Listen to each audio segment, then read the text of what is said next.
Hi, I'm Daniel Andrews, owner and creator of the DAN Show, and welcome to my breakdown of the Seattle Seahawks. This is the closest thing I got to Seahawks color, so I hope you enjoyed the safety gear. Now, if you're new to my channel, I just got one simple question to ask you. Do you want to talk football? Because if so, you're in the right place. There's this button right around here. See it, see it, see it. Bam! Hit that button. Become one of the greatest people on planet Earth. Now, here's how my video is going to go. I'm going to talk about what I like about Seattle Seahawks. Then I'm going to talk about what I don't like about Seahawks, but stick around to the very end where I break down the Vegas over-under and if I am going to put action down on the Seahawks. So, hey, let's kick this off with what I like about Seattle. The first thing I'm going to talk about is Pete Carroll. And when you talk about great NFL head coaches, I think he kind of gets overlooked. But the job he did this year kind of stands out. And I'm going to give you some history of Pete Carroll. The 10 years he's been in Seattle, he has a record of 159-1. So he averages 10-6. A season. Since he's had Russell Wilson as his starting quarterback in 2012, he's had a double-digit win season every single year with the exception of 2017 where they went 9-7, the only season that they missed the playoffs. But what's really impressive is that from 2012 to 2015, they have the #1 ranked scoring defense in the NFL. That's 4 years. And of course, 2013 was the best year. That was the year they won the Super Bowl, giving up 14.4 points a game. One of the greatest defenses of all time. In 2016, actually after 2013, it goes up. It goes up a little bit. But in 2016, they have the 3rd ranked scoring defense. 2017, the only time they missed the playoffs, it jumps from 3rd to 13th, and it goes from 18.3 to 20.8. Now, 2018, the ranking drops from the 13th ranked scoring defense to the 11th ranked scoring defense, but the points per game actually goes up a point, well, 0.9, 20.8 to 21.7. But last year, they have the 22nd ranked scoring defense, jumps all the way up to 24.9 points a game. And that's why I think Pete Carroll deserves some recognition. Here's a guy who won a Super Bowl with one of the greatest defenses of all time. Here's a guy who's been a consistent winner with a pattern.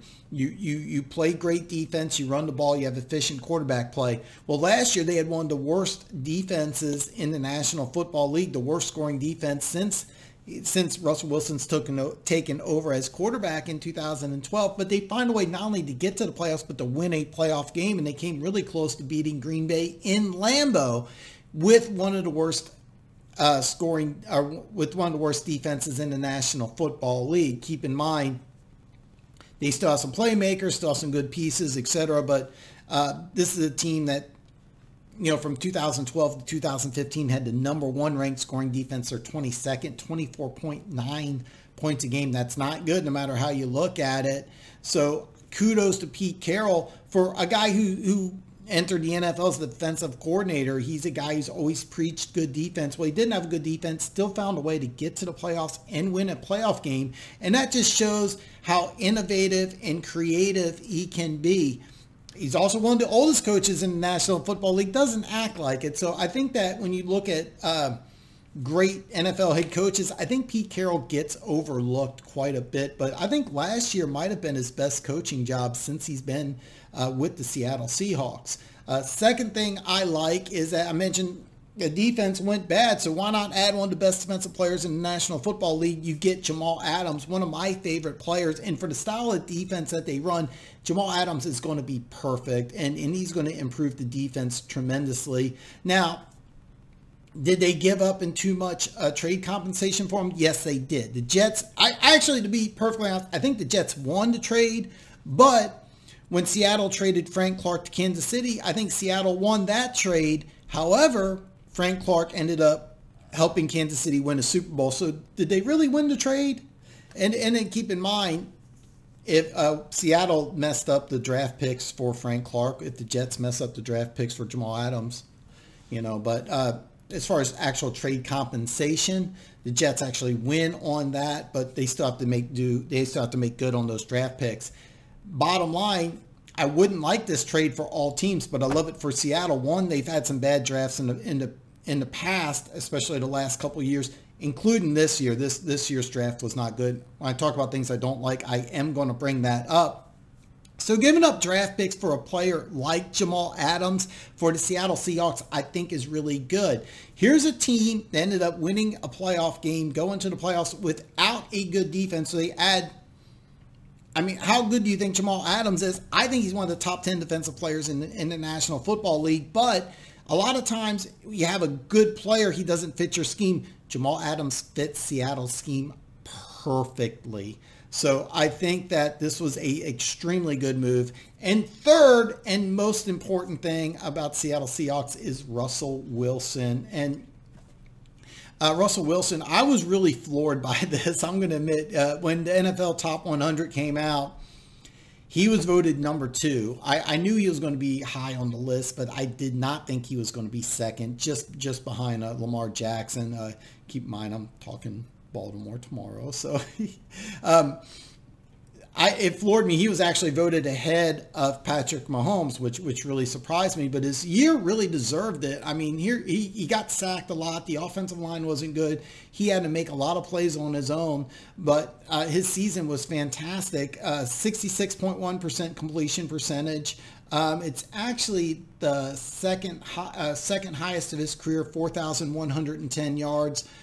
Second highest of his career. But what's really impressive is his touchdown to interception ratio.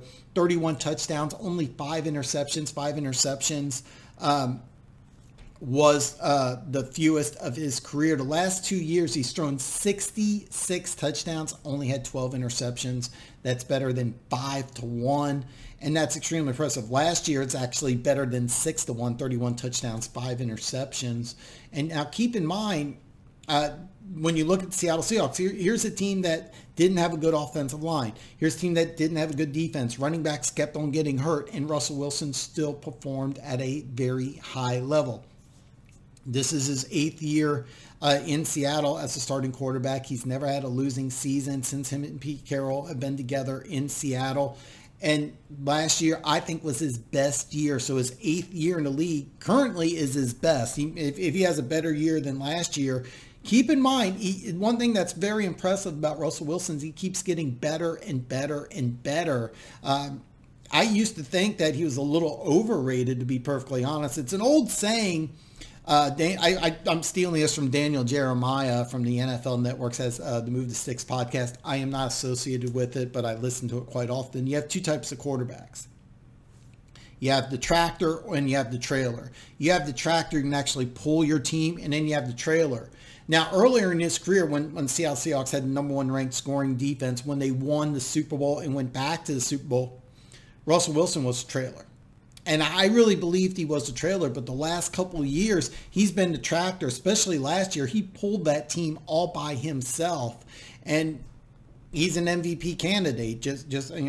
I did my video yesterday about Deshaun Watson. Well, Russell Wilson's always going to be an MVP candidate. So just to recap, the 3 big things I like about the Seattle Seahawks: Pete Carroll, very underrated coach. You get one of the best defensive players, one of my personal favorite defensive players in Jamal Adams. And, of course, you have MVP candidate. Every year that he's quarterback, he is an MVP candidate, Russell Wilson. Now, let's talk about what I don't like about the Seattle Seahawks. The first thing I'm going to talk about is the offensive line. Russell Wilson was sacked 48 times last year, second most in the NFL. And the year before, he was sacked 51 times. Now, I just talked about Russell Wilson being voted by the NFL Network, and which is the ratings are by the NFL players. So the NFL players voted Russell Wilson the second best player in the NFL last year, or for 2020, depending on how you look at the list. But I mean, he's definitely your franchise. And I would think because he's 30 and because he is your franchise, you would have done more up front. Bottom line, you didn't. You spent the 3rd round pick. Per our lads, he's not even going to start, and I didn't like that pick. I'm going to get to their draft here in just a little bit, but bottom line, Dwayne Brown, your starting left tackle, is 34. His best days are behind him. This offensive line was not good. They did make some additions in free agency, but ultimately, this offensive line's not going to be a good offensive line. Now, keep in mind, one thing I do like is they use the 6 offensive linemen to run the ball, and that really does work. And it also allows the play action, which Russell Wilson does very well. Keep in mind, they can run the ball, so the offensive line's not, ungodly terrible. But when your superstar quarterback is getting hit more than any other quarterback in the NFL, there's, except for Deshaun Watson, of course, that's a problem. And when I look at Seattle, they've been doing this for the last couple of years, just putting Band-Aids on that offensive line. They don't really attack the draft or free agency with offensive line fixes. That's kind of a secondary position for the Seahawks, and always has been. But that's something that I personally wouldn't do, and it's something I think that's going to bite them in the ass sooner or later, because Russell Wilson goes out, I think this team really falls apart. Second thing I don't like, and I already alluded to this, was the draft.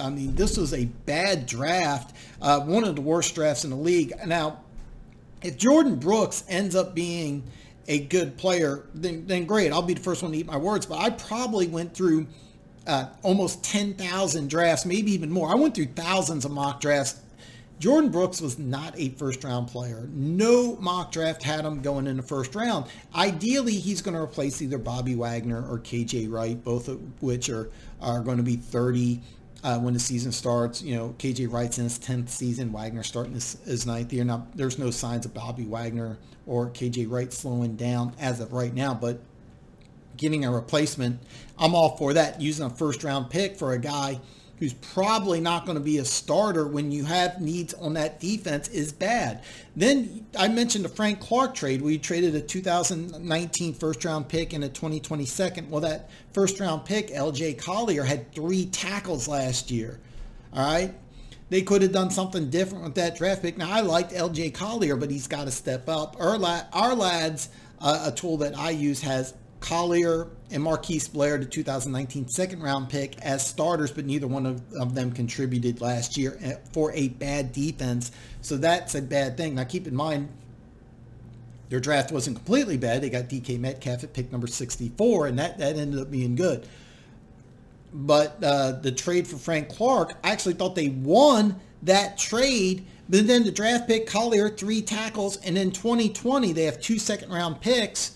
Well, one, they trade up for Darrell Taylor, and I hated that because I had Taylor ranked as a 3rd-round prospect. A.J. Espinosa, who went about 5 or 6 picks later to Buffalo, he was a first-rounder, and did you hear that whistle come out? That's how much I like A.J. Espinosa. He's one of my draft crushes. He would have been perfect in Seattle because he's an awesome run stuffer.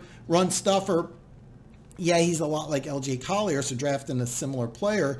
Yeah, you went after more of a pass rusher. I was not as high on Darrell Taylor as apparently Seattle is. I had a 3rd-round grade on the guy. You traded up in the middle of the 2nd round to get him.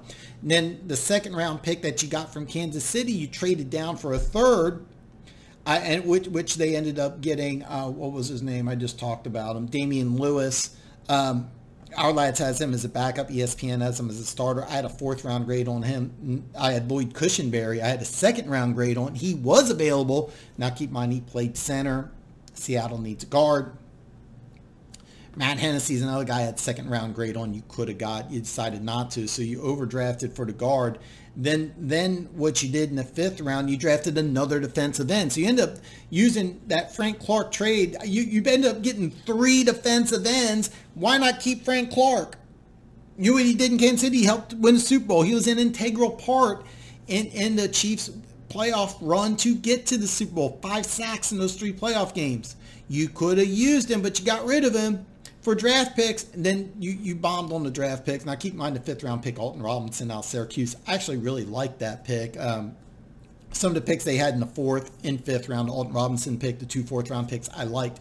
But the first 3 picks in the draft, actually was getting ready to give Seattle an F. I ended up giving them a D+ because I really liked DJ Dallas. And then Parkinson, I think his name is, the tight end out of Stanford. I also really like that kid. So, but bottom line, it's not just this draft, but the last couple of drafts I have not liked. That's kind of why Jamal Adams' trade is a good thing, because they've been missing in the 1st round the last couple of years. So And that leads me to the third thing that I like is that, or the third thing I don't like is that the 2019 defense was really, really bad. They were 22nd in points, which I already alluded to, but they were 26th in yards. They only had 28 sacks. They couldn't stop the run. I already mentioned Bobby Wagner, their best player. He's 30. No signs of slowing down. He's still one of the best players. When he retires, he's going to walk into Canton, but I mean, he is 30. I mentioned this before, you know, you can't play football 20, 30 years, you know. I mean, sooner or later, age is going to catch up with him, but right now he's still playing at a high level. Yes, they did use Jordan Brooks. He is eventually going to replace him, or KJ Wright, but it's not good when you're using a first-round pick on a guy who's really not a starter. Now, in the base package, he'll be the starter, but in nickel, he won't be. So that's another topic that because Seattle runs more of a base 4-3 than a nickel. They're one of the few teams that does that. So having a guy like Jordan Brooks, yes, but he's not going to be a full-time starter. So just kind of to recap the three big things I don't like about Seattle Seahawks. I don't like the offensive line. Okay. They had a bad draft, and the last couple of years they've had some bad drafts. And the 2019 defense was really bad. You have some draft busts plus Jamal Adams, so their defense should be improved. But you're talking about a team that won a Super Bowl with one of the greatest defenses of all time. Do they need one of the greatest defenses of all time to win a Super Bowl? Because if so, they don't have it. Can they get to the upper half of the NFL this year? Yes, they can. It's questionable if they're going to get there or not. It really is. It really is. But I do expect the defense to be better. But that 2019 defense was really bad. If you took the stats and the way that defense played and you put them, you just changed the uniform to like the Bengals or Jaguars or Redskins or the team in Washington, my bad.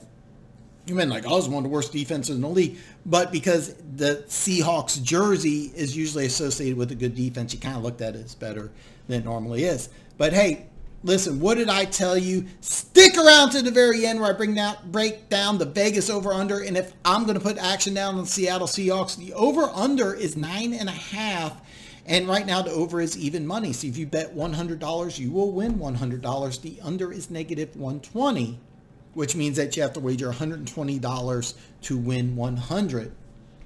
Now, I was kind of curious if the Jamal Adams trade had an effect on the over-under. And I was a little surprised because on May the 2nd, I took a screenshot of the William Hill app, and it was still at 9.5, but over was plus 115. So a $100 wager will win you 115. The under was negative 135. So action has kind of shifted. People have been taking advantage of the over, which is something that I recommend. This was a 11-win team last year who I actually think got better. I think with Jamal Adams, I was kind of surprised they didn't go from 9.5 to 10, but I would take the over. As a matter of fact, I might take the over. I'm still kind of on the fence because there's a few things I don't like about Seattle, but overall, I think that this is easily a 10-win team. Bonus coverage for you. The way it's currently set up, and it's been this way for a while, is that the favorites to win the NFC East are the San Francisco 49ers at plus 105. Seattle is next at plus 225.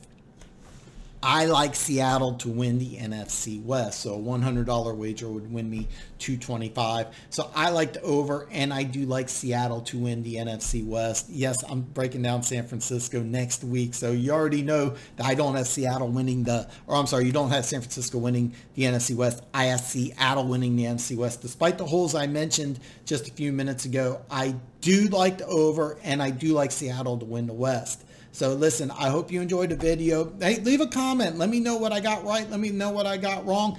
Don't forget to give me a thumbs up. Share this video with your friends. And tomorrow, I'm going to break down the Baltimore Ravens. So hey, have a great day. I will see you tomorrow.